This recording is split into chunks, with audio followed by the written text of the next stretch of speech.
nutrition on the brain, since that's what I do mostly. So as you were indicated about the chat box, feel free to raise your hand and or comment at any time in the chat box.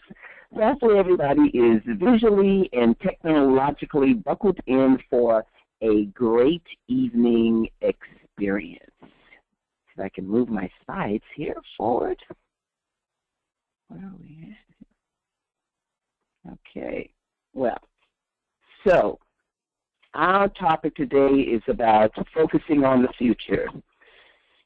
You don't know where life is going to take you. I don't know how many of you are familiar with the movie Forrest Gump and the popular line from the movie, life is like a box of chocolates.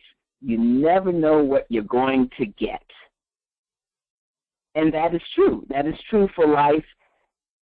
You know, what I found in the end is when it's all said and done, we can plan as much as we want to. Life just kind of has a way of creating itself. But preparation always works in your favor.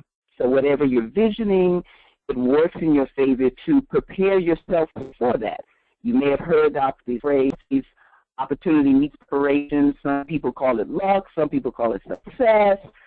But the fact of the matter is that if it is in your mind, you're thinking it, then taking the actions to prepare for it is never a waste of time. So what are we going to do in this session? What is our focus for this session?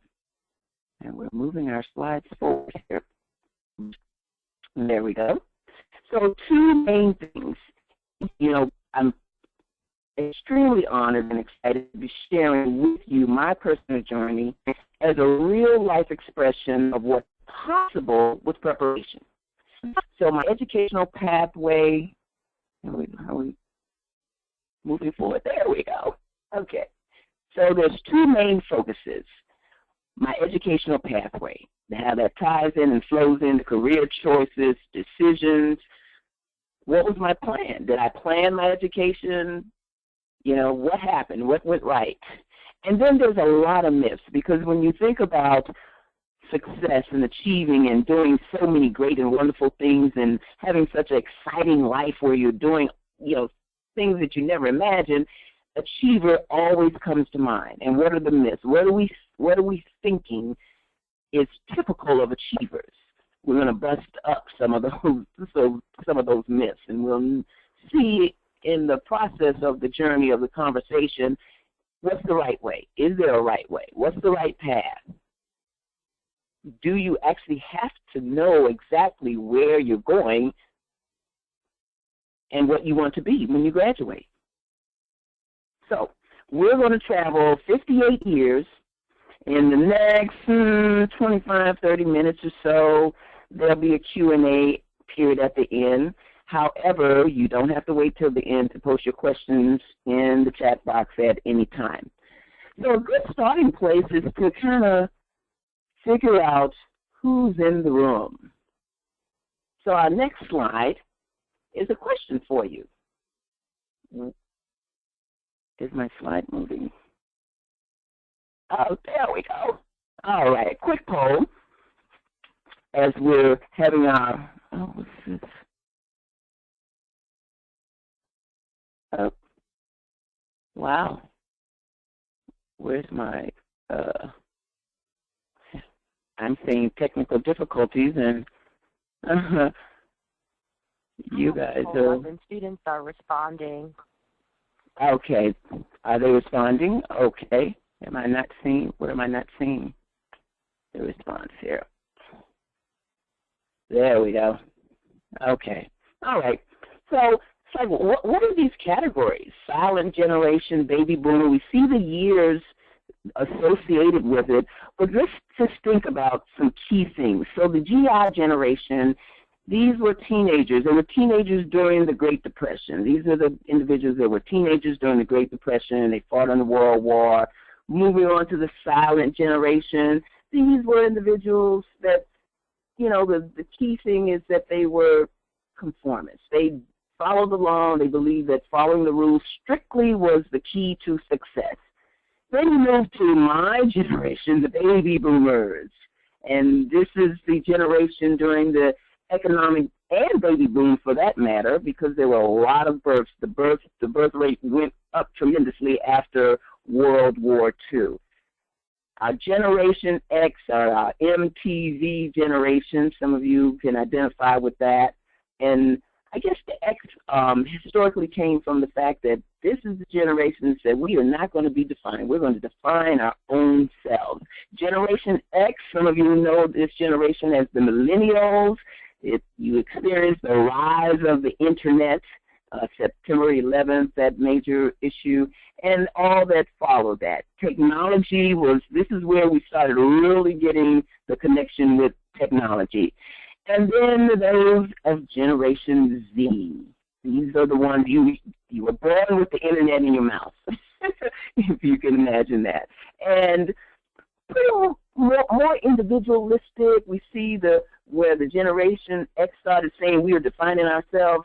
The Generation Z was the epitome, and you guys are the epitome of that self-expression, that individual, that technology-driven space. How many baby boomers do we have in the audience? At any rate, so we're looking at what influences us. What influences us? Things that influence us are generation dependent. So as I pointed out some of the different key things for each generation, those are things that will influence you. What influenced the baby boomers, my generation of folks? So you get a context of what our thinking was, But the fact of the matter is that the influences will change as we age, as we experience different things, as we go from one age group to the next. Family, the family environment, the family makeup, that is going to impact your experiences or what you choose. Life experiences. What are the ideas that you hold about how life works? You get those from our parents, our caregivers, our teachers. From elementary school on, we were impacted. I can distinctly remember elementary school walking from our house to my first grade experience, my first day of first grade. And there are a number of things that I can distinctly remember about that time that impacted, I didn't know that now, I didn't know that then, but I know that now, my career choice. And we'll talk about all the career choices that I made. And we'll tie it back to that one experience on my first day of school that made me choose to go the route that landed me in the field now that I work in and dealing with nutrition. You just never know what brings you to your journey. Now my slides should be a little bit forward here. All right, so we talked about that. Think about that. Ask yourself, or put it in a chat box, who most influenced your career choice? Was it your mom, your dad? Was a cousin? Was there a teacher, elementary school or high school or college for that matter? Or maybe a program, a summer program that you were involved in? At the age of 14 in Washington, D.C., we were able to get summer jobs. That's when you got your work permit. Some of you we don't have that experience now, having to have a work permit. But who influenced your career choice? So, who influenced my career choice? Let's take that journey from 0 to 25. So we talked about the early influences, family expectations, life experiences, what I wanted out of my life or what you want out of your life. Okay.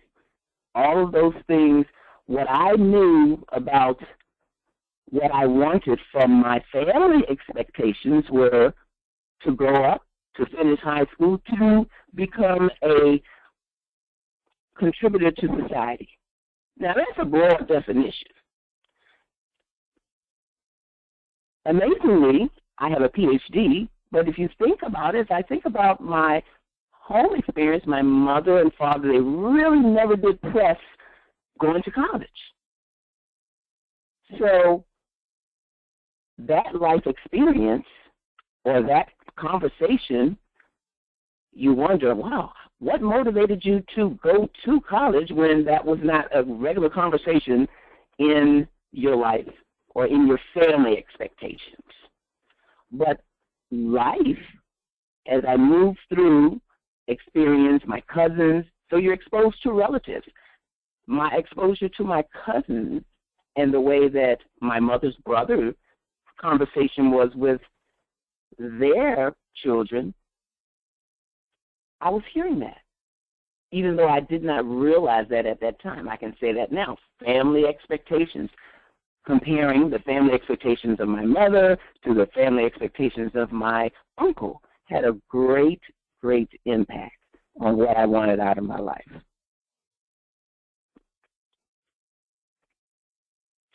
So, well, that could have been a problem. It's like, what do I do? This is when you think you have problems because you have to choose. You're thinking that you have a problem because you've got to choose between doing what you think you want to do might be different than what your parents. We've probably all had that experience that when I grow up, I am not going to be like my parents. Did that mean things were going wrong? As a youth or as a growing person, you may think, yeah, that could be a problem. I don't know what to do and I've got to choose. Well, how do we find out? At the age of 14, I mentioned 14 making a change. I mentioned my uncle and my mother. At the age of 14, I departed home. I ran away from home dreaming of becoming a fashion model, high fashion model, and a pediatric nurse. In the 11 years that followed, I graduated from high school a year early. I attended modeling school. I attended nursing school. I served 3 years in the U.S. Army as a military police, traveled East Coast to West Coast, and around the globe. Wow. Just think, I said I wanted to be a model, high fashion model, and a pediatric nurse. I did choose to go to school. I went to modeling school, and I went to nursing school. What changed? At the age of 19, I realized I was too emotional to be a pediatric nurse. So I went into the military. At the drop of the dime, you change, you look at what the opportunities are. I knew that I did not want to stay in Washington, D.C. Remember, I mentioned how we all say, we're not going to be like our parents. I'm not going to do the same thing. So I was not going to work for the federal government. I was determined. Well, U.S. Army military, wow, not the federal government, huh? But it was a different experience. It was a different experience from my 19-year-old viewpoint. It was not the same thing as working in the city of Washington, D.C., or my hometown. But just think of that. From 14 to 19, having left home, mind you, I went and stayed with my uncle, that uncle that I mentioned that had a different conversation about expectations, what the family expected of you. And that was the shift. I went and lived with my uncle, and since that family experience was go toward college, do that. And that's exactly what I did. I went to modeling school, I actually started out in nursing school. And as I mentioned, pediatrics became an emotional space for me, and I didn't know what I wanted to do, but open your mind to new experiences. You may have heard the phrase, thinking outside of the box. And that is what I did. I thought outside the box. I said, I cannot afford to travel around the globe myself. I'm, ready to graduate from college, but I'm not because I don't want to be a pediatric nurse. Now, of course, in hindsight, I would have went on and finished that degree and got that state board registration. But guess what? I might not have had the experience that I had that led me to where I am at now had I went on and did that, complete that degree. So my mind said, no, I don't want to be a pediatric nurse. I don't want to know what I want to do. There is a way for me to travel the globe and learn something new. It was the military. God bless the military. I had a wonderful experience, 3 years as a military police. Remember, as you grow, as you choose, be open to experiences. So I'm in the military now, and I'm learning new things. I'm a military police, but guess what? While I was stationed in California, I had the opportunity to teach an exercise class. There were military wives, but there was no services. There was no teacher. There was no female teacher. And at that time, they wanted a female teacher to teach the class to the military wives. Now we see there's guys. Some of the guys are even better teachers than some of the girls. But at any rate, I got that opportunity, and that opened up a whole nother web. If you can visualize, you see the web there, the photo of Detroit on the screen, and you see all of these little roads leading to all of the cities surrounding Detroit, which is where I live now. And that is what choosing experiences will do for you. Now, you may not see all of those little roads because, we might get overwhelmed, but I saw my mind and my experiences were already tapping into all of these different roads that I could take. I did not know that, and we don't know that. So I'm saying to you, this is what is happening when you choose to just be open to experiences. So now I've gone from Washington, D.C. to time in the military to the East Coast, traveling overseas, learning more skills than I ever figured I would know what to do with. As a military police, as a veteran, that whole space there offers so many opportunities. After getting out of the military and finding myself in Atlanta, Georgia, just before I came to Detroit in 1983, it was. But even there, I got trained as a computer programmer. A whole other career. Computer programming has nothing to do with military police, nothing to do with nursing, nothing to do with modeling. Or at least I thought not. But there are skills that you get in one area that transfer into other areas. Organizing skills, thinking skills, planning skills. I had a wonderful time. And using that skill that I learned by having been in the military and having the benefit of retraining, then sending me to school after the military. I said, no, I don't want to be a military police. Okay, we'll send you to school. What do you want to do? In 1983, I made my way to Detroit. Now, wow, what was happening? I got laid off after a couple of years in data processing after getting that certificate. And my current roommate was originally from Detroit. Now, I could have said, no, I'm just going to stay here and tough it out. But I knew that if I traveled, if I relocated, that might open up doors. And the fact of the matter was that I didn't have any relatives in Atlanta, so it's easier, obviously, to travel if you are not grounded there where you have relatives, because we want to stay close to our family. But remember, the experience that you have going out, your family will be one of the biggest beneficiaries of all the things that you come into contact with. So I got to Detroit in 1983, and from that point, let's see, how many careers that we're talking about now? Never stop reinventing yourself. This is when there was a real big test. So I've got all of these skills, but imagine this. I used every last one of those skills as I landed in Detroit. I used the military experience, having been a military police.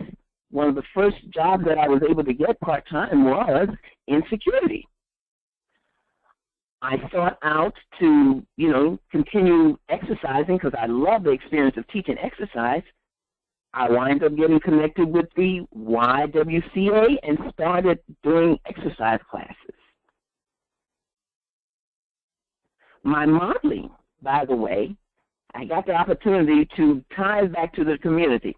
Another valuable source for you of expanding, finding out, exploring, trying to figure out what you want to do when you grow up. Volunteer in the community. Find an organization to do something that you like to do. I like to model, so I participated in fundraising and modeling and fashion shows. So we can see those things that I learned that I thought I wasn't going to use, and just there you see there's three of the vast skills that I got in those first 25 years that I was able to use to continue to move myself along in my career. So I'm in Detroit. I landed in Detroit in 1983. At this time, working through divorce number 2. I had a computer programming certificate of training in my hand, and I was 20 credits short of a bachelor's degree. Within 6 years, I completed my bachelor's degree, and I completed my master's degree. By 1993, I was starting my journey as an adjunct professor. Now, other people will guide your path, and we don't even realize they're doing it. At this time, I was employed as a programmer analyst, a systems analyst, using that programming certificate that I had gotten. And my supervisor was a professor at the Davenport University.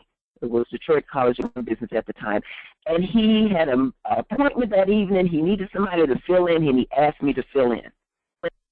Oh, my goodness. That's one of those OMG moments that we say now that I'm thinking, oh, wow, okay, sure, I can fill in. At that time, it was not even on my radar to become an adjunct professor, but there you have it. And I seized that opportunity. I substituted his class, and that following February, I became an adjunct professor at Davenport University. Now, mind you, all along I'm doing these other things. I'm doing things in the community. I am utilizing other skills, my technology skills, to become an entrepreneur. So I had a small side business of automating mailing lists. So all these skills I'm using to create experiences. One thing that I had said when I got to Detroit is that in 10 years I was going to be an entrepreneur. So by 1993, I am now halfway my way into academia as an adjunct professor, stepping into full-time entrepreneurship, and I released my first exercise video. Here, to this space, we connect back to when I was in the military in California, and they needed someone to teach an exercise class for the military wives. Who knew that years later I would be stepping into entrepreneurship as a expert in exercise programming for work sites, for community groups, for recreation centers. Through that experience, I created a nonprofit organization that worked with kids. Now, this was absolutely fun. Double Dutch jump rope. Do I see any hands raised of anybody that knows how to double Dutch jump rope? Well, from 1993 as I path my way through reinventing myself. As you can see, constantly reinventing myself, from corporate employee to entrepreneur to include a space of academia, which, by the way, is the two connecting between becoming an adjunct professor and an entrepreneur in fitness. It motivated me to, or created a situation where I needed to go back and complete some additional education, because the individuals that were taking my exercise class needed more coaching as it relates to food and nutrition. So then I went back to school, and that led me down the path of the PhD, and the PhD process led me to the path of entrepreneurship, constantly reinventing myself. So now we're into 2001. Yeah, well, 2001 is when I got my PhD, and the book, my first book, was really just an opportunity to share the results of my study. Now, I'm a foodie, I must admit. I love food, love to cook, and the research project had to do with potatoes and fiber. And it turned into a sweet potato journey. So do I see any hands of anyone that likes sweet potatoes? At any rate, it turned into a sweet potato journey, which led to studying sweet potatoes being the source of the fiber and creating so many different recipes, which is how I learned that teaching people how to change their food habits is better if you give them some food to taste when they're in class. And what did that lead to? That led to doing demonstrations, and then that led to things like Fox 2 Meatless Mondays. Well, along the way, and this has to do with the teaching. So the teaching continued to reinvent itself. Is my slide moving? The teaching continued to reinvent itself. I went from the classroom to doing the workshops as I passed through the doctoral journey. And being in the community, you never know who is watching. So again, influences change as we go through our life. Our influences change. And the influences now are coming from the community. So that led me to having an opportunity to be on Fox 2. Fox 2 Meatless Monday is just a wonderful opportunity to teach individuals how to cook different types of meals or dishes that obviously are meatless at that point. But for me, it's more of just making sure that people get the message about good nutrition. So along that way of the adjunct professorship, as I increased my work in entrepreneurship, my time, I wanted to manage my time differently.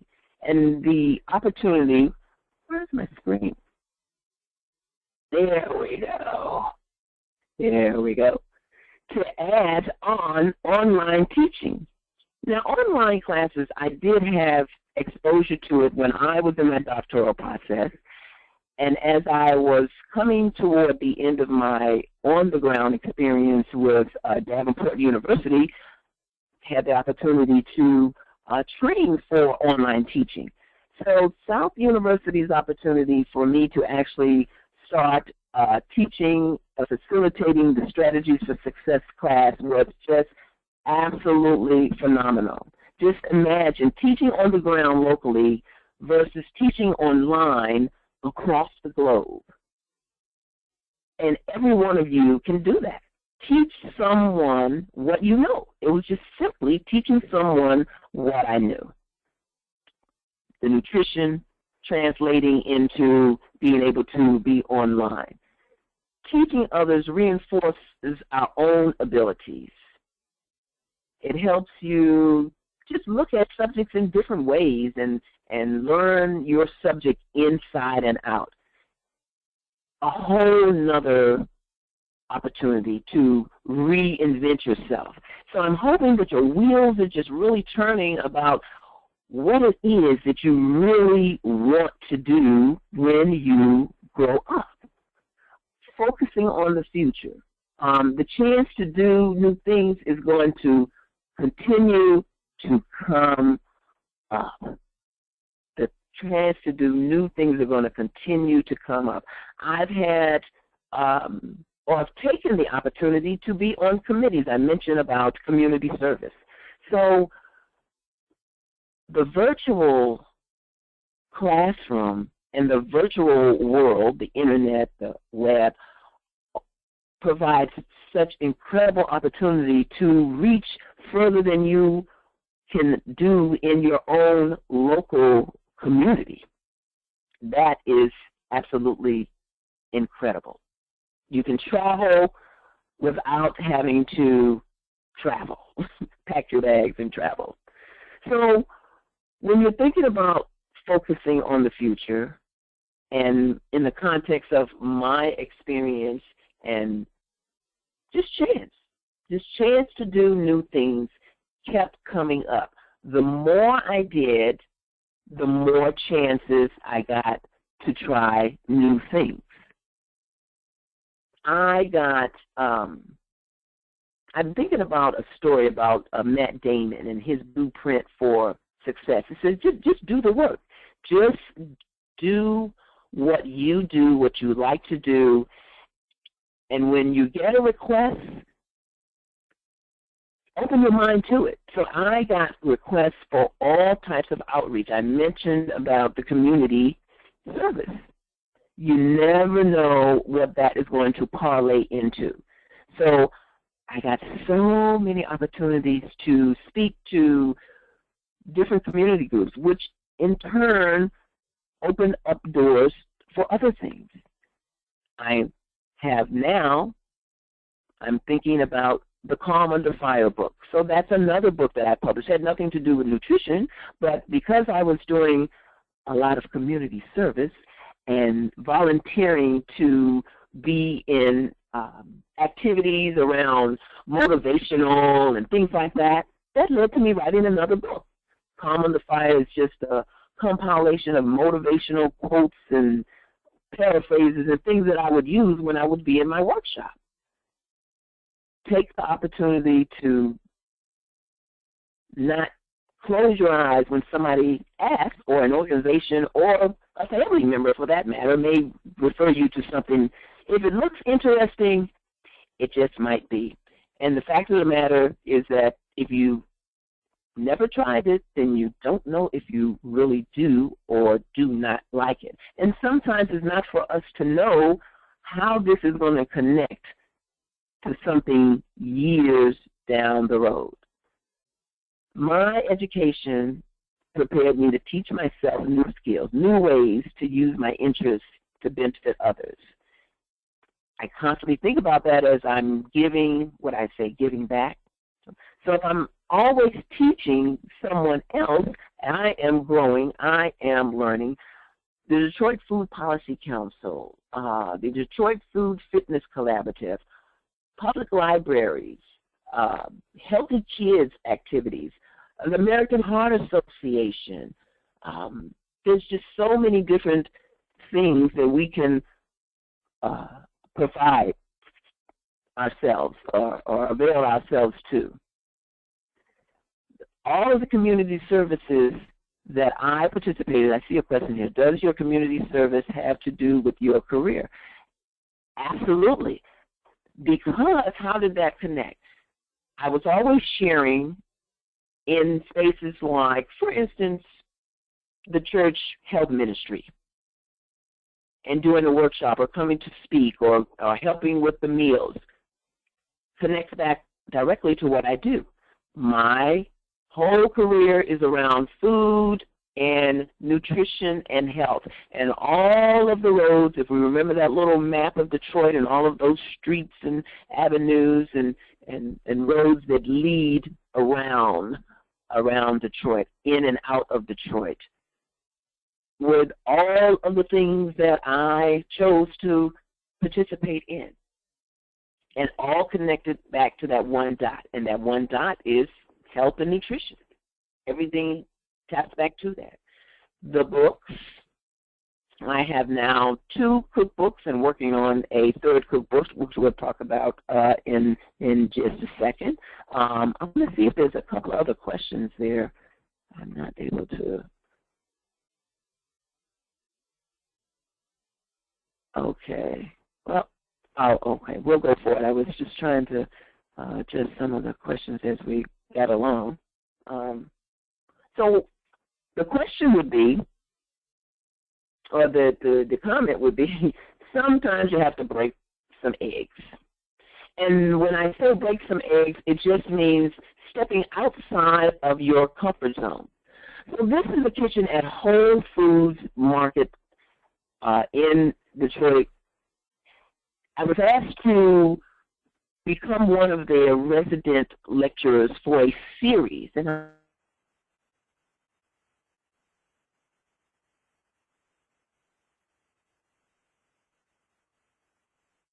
when you're uncomfortable, that's can be a good feeling, because you can know for sure if you're uncomfortable, you're going to learn. There's going to be something that you want to learn. You're going to grow. So you got to break some eggs. You got to step outside the box. You have to cross the line to what you are actually comfortable in doing, always. I found out that it was just really absolutely impossible to get bored with life if I just always said yes to experiences. And this experience with Whole Foods has led to them not only carrying my book in the Whole Food Market store in the Detroit area, but working on other collaborations that, again, connect me to other people, other entrepreneurs, other organizations in and around the Southeast Michigan area, and nationally for that matter, because we know that Whole Foods Market is international. They have stores all across the globe and across all across the globe, all across the United States, all across the globe. So the other people influence your path. They see sometimes what you might not see, so they will ask. And you want to always say yes. Say yes to the experience. Say yes to the learning. Say yes to the growth. Am I moving my slides forward here? Do we have another question? All right. Who influenced you? That was earlier. All right. So again, I found it was impossible to get bored if you keep saying yes. Someone asked about did my community work tie into my career? And I think about not only does it tie into my career, it ties into some of my personal life, because I love to participate in fun runs and 10Ks and half marathons. I have done full marathon, but I'm back to race walking half marathon. Again, life changes and your influences change as you grow and move through life. So I'm connected to all of the work in the community by virtue of what I participate in my personal life. And some of my choices have been because of some of the experiences, connections, some of the people, some of these very people that you see sitting in this audience I've connected with, and they too have added roads to my little roadmap of experiences and to my suitcase, because all of you are creating suitcases that you will reach into, and sometime will just pull you in and you're not realizing that it pulls you in to benefit from all of these different experiences, all of these different skills, because every time you have a new experience, you can be gaining a new skill. All right. I'm moving my slides along here. I love this particular experience because, again, it's in the community. I was volunteering to be a vendor at an activity and had the opportunity to do a book signing. So here I am autographing my book. As I'm autographing my book, I'm always having conversations with other individuals. So I'm building on the education. Writing the book, if you are writing or authoring anything, whether it's an article, you are learning because you're going to do some research. I don't know everything, and we won't know everything. So you are always learning. And the education, every time you add another piece of education on, it expands the kinds of things that you can do. I neglected to mention the trip to, oh no, that's on my next slide. Yeah, the trip to when I say it expands the kinds of experiences, global experiences. I had an opportunity because of, again, the work in the community, the career, the entrepreneurship, the skills that I gained to be chosen to chaperone in young people going on a trip to Ghana. Full paid for trip, 10-day trip. What a blast. At the same time, I was using my skills of one, managing young people since I had run a nonprofit organization, mentoring young people, what I know about food. The trip was about urban agriculture and exposing not only them but myself to the field of agriculture. Not necessarily that I would go into that field, but that I could steer someone else or talk intelligently about the types of things, the exciting things about that. So that opportunity came about. Teaching online has just been incredible. There's so many things that have come back. And teaching online, sometimes your experiences, like the global experience going to Ghana and the teaching online, takes you back to some of the roads that you have already traveled for a new version of that same experience. So what is on the horizon? What I do know is that I've spent all of my years in some facet of public health, some phase of public health, whether it was the founder of the youth organization that did programming, fitness and nutrition programming for kids, whether it was teaching, whether it was writing, whether it was being a member of my church. It was all related to health and nutrition. Health and nutrition is big business. It is now. People are living longer. People want to be healthier. So all the tenets that relate to nutrition are going to be exploding or continuing to explode because they already explode. Anything related to health, longevity of life, quality of life, you can see all of the facets. If you just close your eyes and if you just take one, if you say fitness, there are so many of those roads, all of those little roads that we saw on that Detroit map on the slide. If you close your eyes and you think about health and wellness, you can think of all of the tremendous things that can be done. What's on the horizon? It is an explosion of opportunities for anything that you can possibly imagine. And social media has most certainly changed how we connect to all of those opportunities. There are opportunities at every single turn that is revealed through so many aspects of technology, of social media.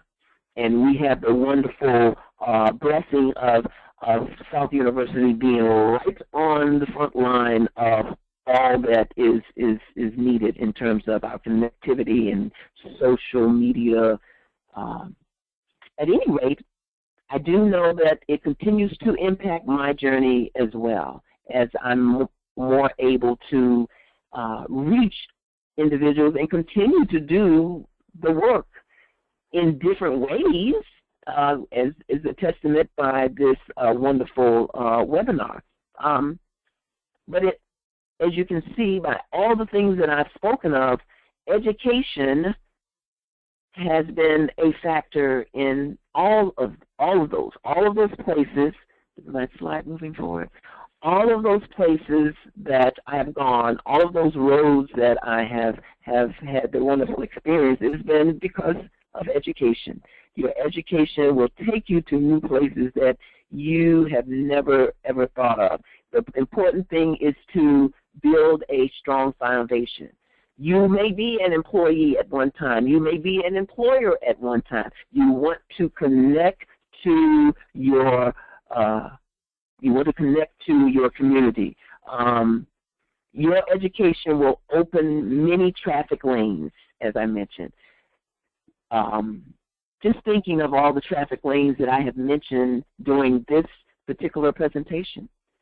Author, entrepreneurship, philanthropist, double Dutch coach, founder of a nonprofit organization. There are just so many ways to use your education. There is a rainbow, and each one of those lanes that I have traveled in and each one of the lanes that you will travel in will provide you with a rainbow of experiences.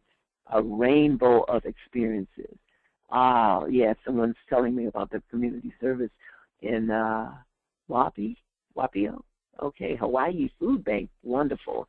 Okay, so what I do want to say, and because I want to have some minutes for some questions, is that we are all, as allied health professionals, everyday people.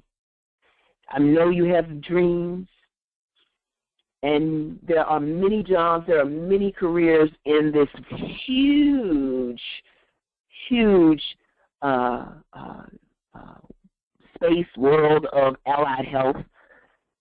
Yet, we know we've got technology, and technology is going to continue to change healthcare every day. So we want to always be open, but you want to do the very best at building a foundation, because education is never going to expire. I can promise you that I'm still using things that I learned while I was achieving that bachelor's degree. I'm still using what I learned when I got that computer programming certificate.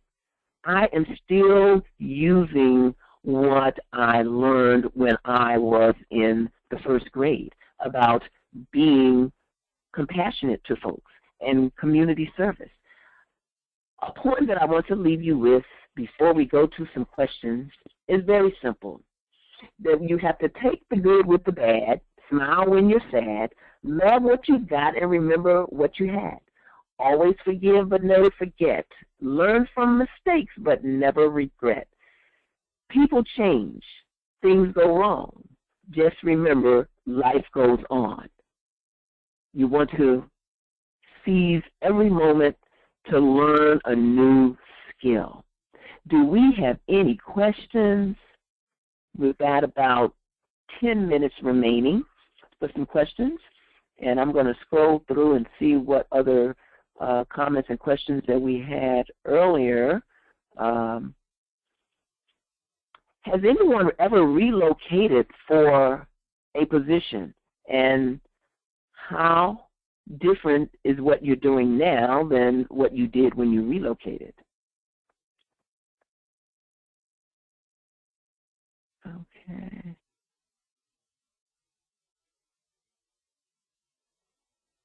Okay, so I hear someone says about a food bank, passing out food to people in the food bank, but it has nothing to do with my career as a nurse. Is that okay? Of course that's okay, but think about this. We think about thinking about outside the box. Passing out food and the connection between nursing. Nursing is health. Nutrition is connected typically to the nurse's experience. I would dare say that there is some connection there, and you may be surprised that somewhere down the road, something that transpired during your experiences of being in the community, being at the food bank, comes back, and you say, "Oh, wow, I still am using that today." So I would say that there may be a connection there. It doesn't have to be, and we don't have to see the connection right away. It could be something that has totally nothing to do with anything that you're working on or think you might be working on. Community service is always a good thing. All right, let's see what else do we have down here.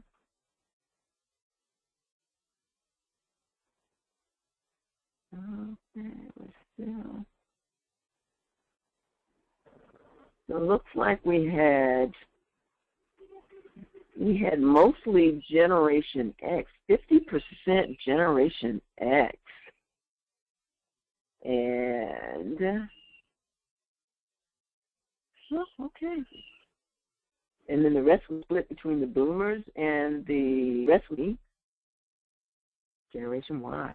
Well, again, it doesn't matter what generation you belong to. What I do know is that I learned from all the generations, and my paths have crossed and will continue to cross all the generations. And even those individuals will impact some of what you wind up doing in life. And remember, I said earlier, we can plan as much as we want to plan life.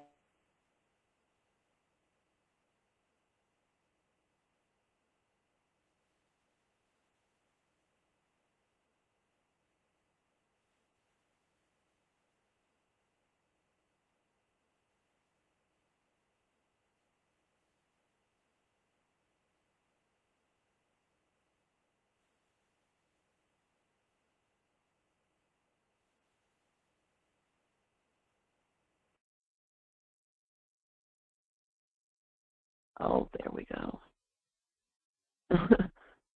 Oh, my goodness. All right, there we go. Even though I did start our question session a few minutes ago. Well, at any way, we don't have any Generation Zs. Our Generation X's, our MTV generation, 34 to 51-year-olds. Yes. We all can learn from those before and after us, because I definitely still learn from the older ones. But what I found most exciting is just being open to new experiences. I now have the opportunity to write my first children's cookbook, and so that will keep you young. All right, do we have another question? So we don't have any other questions. I don't see many others coming in from the chat box. Okay. I thank you all so much for attending tonight's session. And we want to thank you again, Dr. Thompson, for sharing your experience and providing such rich kind of guidance in helping us just kind of navigate through, what a potential career path might look like. And I think you've done an excellent job in showing that you do have to really be open to new experiences and take advantage of opportunities that present themselves. So thank you so much. You're quite welcome. Thank you. All right, everyone. So again, I will encourage you to take a look at your emails when you get the follow-up. Please take some time to complete the survey and give us some feedback about the event tonight. Also, keep an eye out for future events coming from the College of Nursing and Public Health, and stay connected with the career development. So again, thank you all for attending, and we are going to end the webinar now.